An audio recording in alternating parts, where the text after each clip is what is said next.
Dalam nama Bapa dan Putra dan Roh Kudus. Amin. Bapak, Ibu, Saudara-saudari terkasih. Salam jumpa kembali dalam Renungan Inspiratif Minggu Biasa ke-31 berdasarkan Injil Markus bab 12 ayat 28 sampai 34. Perintah yang utama dalam kekristenan. Saudara-saudari terkasih, pernah diceritakan tentang seorang ibu yang menjadi rekan kerja dari Vincentius A. Paulo. Pada suatu hari, dia membawa makanan kepada seorang pasien yang sangat rebel.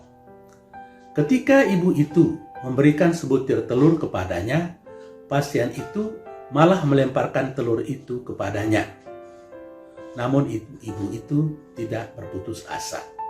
Ia membersihkan mukanya dan kemudian kembali mengambil sebutir telur dan memberikan telur itu kepada sang pasien.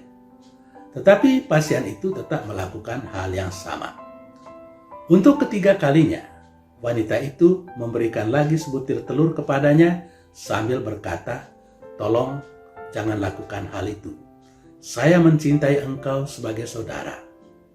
Orang itu terdiam dan menjawab, "Siapa yang mengajarkan engkau berbuat seperti itu?"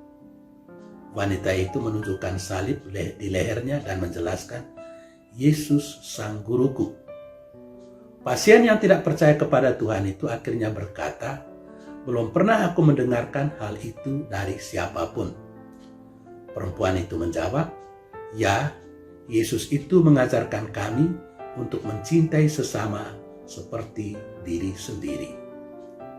Saudara-saudari terkasih, di dalam Injil hari ini, seorang ahli Taurat datang kepada Yesus dan bertanya, "Guru, hukum manakah yang paling utama?"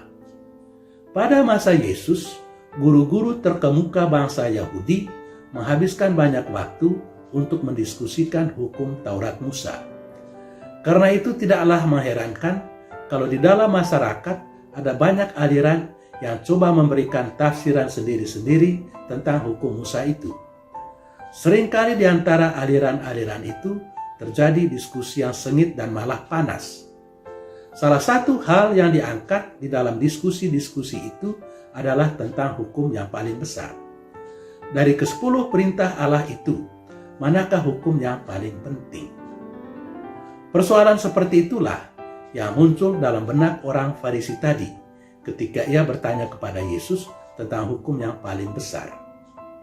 Dari konteks bisa dilihat bahwa dia tidak mempunyai niat untuk menjebak Yesus seperti orang-orang Farisi dan ahli-ahli Taurat lainnya. Orang itu cukup jujur mengungkapkan persoalan yang menghantui dirinya.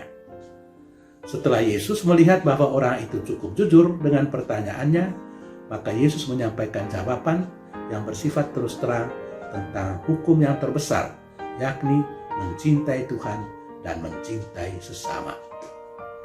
Perintah yang terutama adalah kasih kepada Allah. Perintah itu dikutip dari kitab Ulangan bab 6 ayat 4-5 dan dibuka dengan seruan untuk mendengarkan suatu kebenaran iman. Dunia mengenal dan menyembah Allah dengan banyak nama, tetapi Allah Israel adalah Yahweh. Yahweh itu cuma satu. Dialah yang disembah oleh Israel. Mereka harus mengasihi Yahweh sebagai satu-satunya Allah. Mereka harus mengasihi Dia dengan segala kemampuannya, yakni dengan hati, jiwa, dan akal budi. Hati, budi, dan jiwa disebutkan secara terpisah supaya manusia sadar bahwa dia harus menyerahkan diri dan seluruh hidupnya kepada Tuhan. Sedang perintah yang kedua adalah kasihilah sesamamu manusia seperti engkau mengasihi dirimu sendiri. Saudara-saudari terkasih, dalam Injil tadi, orang Farisi bertanya kepada Yesus tentang perintah yang terutama. Tetapi jawaban Yesus bukan cuma satu perintah, melainkan dua perintah. Kedua perintah itu tidak disatukan, melainkan disebutkan secara terpisah. Perintah kedua adalah kasih kepada sesama manusia. Sesama itu harus dikasihi sebagaimana kita mengasihi diri sendiri. Kalau di dalam perjanjian lama, sesama itu adalah orang-orang yang sebangsa saja, yakni orang-orang Yahudi saja, maka di dalam Injil sesama itu bersifat lebih luas. Di dalam Injil, semua orang adalah sesama, tanpa membedakan suku, ras, agama, ataupun status sosial. Manusialah yang pertama-tama harus dilihat, bukan sukunya, bukan agamanya, bukan rasnya, bukan status sosialnya. Jadi, perintah yang utama adalah kedua perintah itu, yakni mencintai Allah dan mencintai sesama.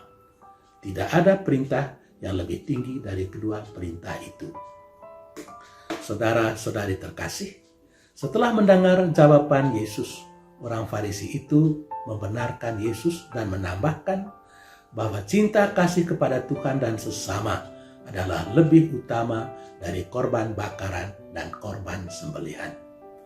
Hal itu berarti bahwa ibadat dan korban kita akan menjadi lebih baik kalau kita menyempurnakannya dengan mengasihi Tuhan dan sesama. Kita tidak cuma berdoa dan beribadat, tapi mesti menyempurnakan doa dan ibadat kita itu dengan mengasihi Tuhan dan sesama. Mengasihi Tuhan hanya bisa dilakukan kalau kita mengikuti perintah-perintahnya. Sebab menurut Injil Yohanes, barang siapa mencintai aku, dia akan mengikuti perintah-perintahku. Sedangkan cinta kepada sesama diwujudkan dalam bentuk perbuatan-perbuatan baik yang kita tujukan kepada sesama dalam semangat kerendahan hati. Hanya dengan demikian, kita bisa menjadi anak-anak Allah yang sempurna, sama seperti Bapa di surga sempurna adanya.